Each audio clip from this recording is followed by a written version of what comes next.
Hello, I'm Calvin Morris, and today I'm going to be talking about Doctor Who, the upcoming Doctor Who with Jodie Whittaker, because I really haven't weighed in on it, and a couple of days ago some extra information dropped, and I figured, what the hell, now is a good time as any to talk about what I think about the upcoming Doctor Who.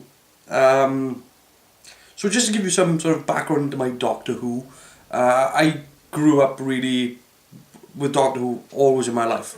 My first Doctor was Peter Davison, though it was sort of Logopolis, Peter Davison, and from then on. And obviously, like growing up in the UK on a Sunday morning, they would obviously show all the classic Doctors then, from classic Doctors, Christ, all of them are classic now. But we're talking 70s, 60s, they would all be shown on a Sunday morning. So I've got everything right the way through to modern Who. I've spent a long time inside the Doctor Who universe, probably a bit too much time inside the Doctor Who universe. But I figured, I'm going to talk about Jodie Whittaker as the Doctor and the new companions, because apparently it's been confirmed now, it's been suspected for a long time that Bradley Walsh was going to be the new companion, and that has now been confirmed. I think it's a great move. I genuinely think it's a great move. First of all, because Bradley Walsh has done everything.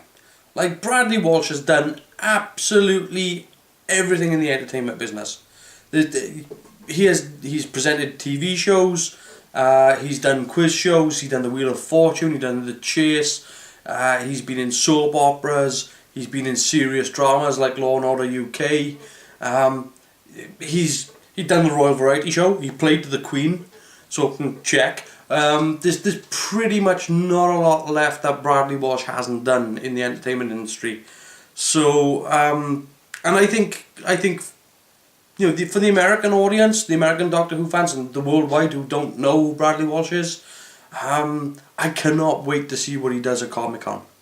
I genuinely, because they haven't got a clue. This guy's got a wicked sense of humour. So I think, when he gets to Comic-Con, he's gonna blitz it. Like they're just gonna eat him up and love him. Depending on what sort of character he's gonna be as well. Because apparently he's being cast as a character called Graham, and we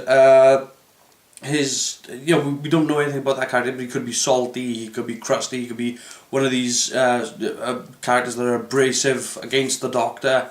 Could be very lovable. We just don't know. But no matter what his character is, I think the fans are really just going to love Bradley Walsh.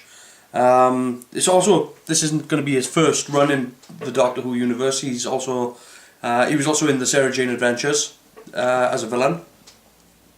Now, I saw the Sarah Jane Adventures, but for the life of me, I can't remember it.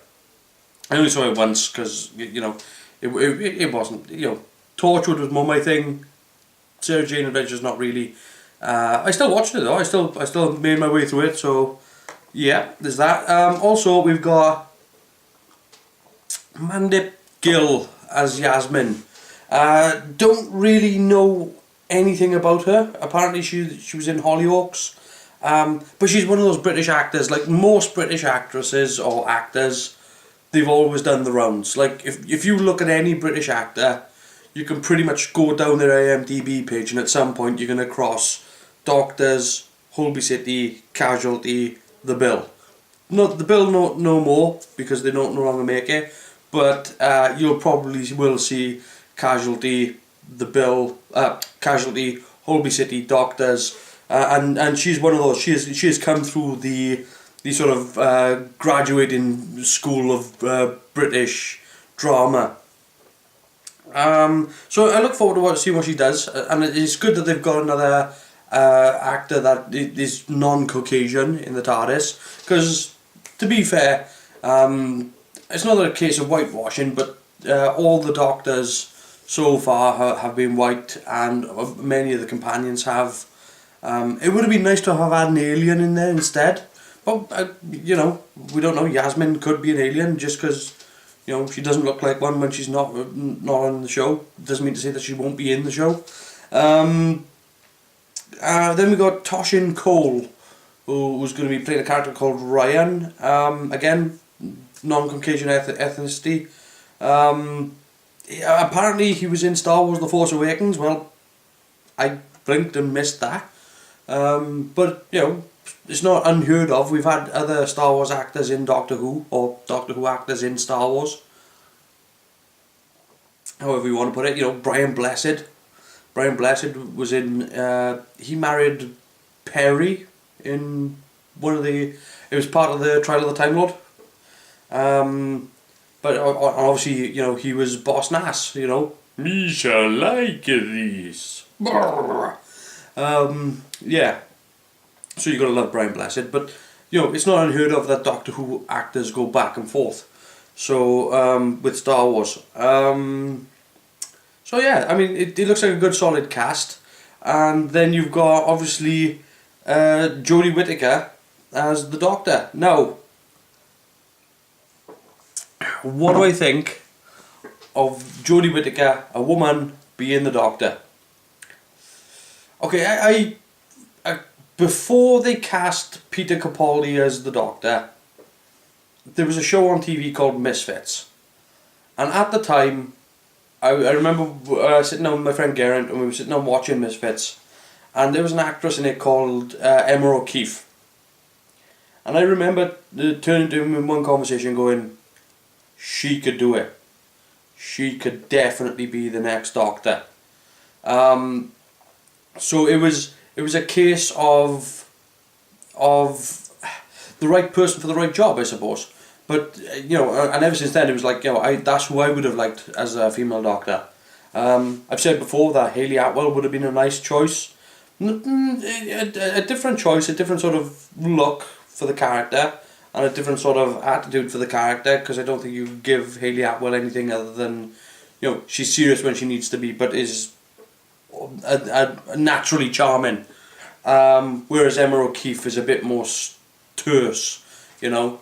And now we've got Jodie Whittaker, who I really haven't seen Broadchurch, so I don't know what her acting style is like. But what do I think of a woman as the Doctor? Well, I'm okay with it. What reversed my sort of whole you can't have a woman play that part thing, I've said this before and I'll say it again, it was Katie Sackhoff as Starbuck. Because when they announced Katie Sackhoff as Starbuck, I was like, man, I don't want nothing to do with the show. I don't want to know what, you know, I don't care. They can do whatever they like. You can't have a woman as Starbuck. And of course, I saw the first episode of Battlestar, and there was this woman calling herself Starbuck, and she was sitting down and she was chomping on a cigar, she was playing poker, she was getting into fights, she was a great pilot, and she was sleeping with anything that took her fancy. It was like, that's Starbuck. That is Starbuck. You know, I forget the fact that it's a woman, that is Starbuck. And that's really, I have never made that decision, that choice ever again, to say, you know, you can't have a woman do that part. So I think, you know, provided that there are a couple of things that they need to do with the show to make it work, to really make it work with Jodie Whittaker as the Doctor, and there are a couple of pitfalls that they need to avoid. So the first thing that they need to do with the show is address that the Doctor's gone through this change, but not sort of go, it's for the best. Because you don't want to really be pressing the feminism button. I think that the fact that the Doctor's a woman now is enough to sort of go, you know, that's okay, but let's not rub people's noses in it, because that's just going to turn off fans. And if you've got a lot of male audience members that are going to be turning off, then that's not going to do the show any good. So the positive thing that they got here is that they can do it from a different perspective, because the Doctor has always been a man. So now you've got a different perspective on things. You can actually, you know, provided that you hand the same material that you would for, you know, David Tennant or Christopher Eccleston or Matt Smith, provided you hand that same sort of material to Jodie Whittaker and don't change anything else, then it will fly. It will be fantastic. But the second that you sort of say, you know, oh well, thankfully I'm a woman now because being a man was this, this and this, that's when you're going to hit blockades. The other option that they've got as well is to tell new stories. To tell stories such as, you know, if the Doctor goes back in time now. If the Doctor goes back in time before women had the vote, how is the Doctor going to react? Not how people are going to react, because we know how people reacted then. You know, before the suffragette movement and so on, we know how people reacted to women then. But how is the Doctor going to react? Because the Doctor would have never have experienced this before. You know, the Doctor's always walked into the room and been the authority. You know, but now it's like people are going to be talking to the Doctor differently, reacting to the Doctor differently. There's stories about, you know, sexism, sexual harassment, because now the Doctor's seeing it from a whole different angle. And these are amazing stories that can be told in the Doctor Who universe.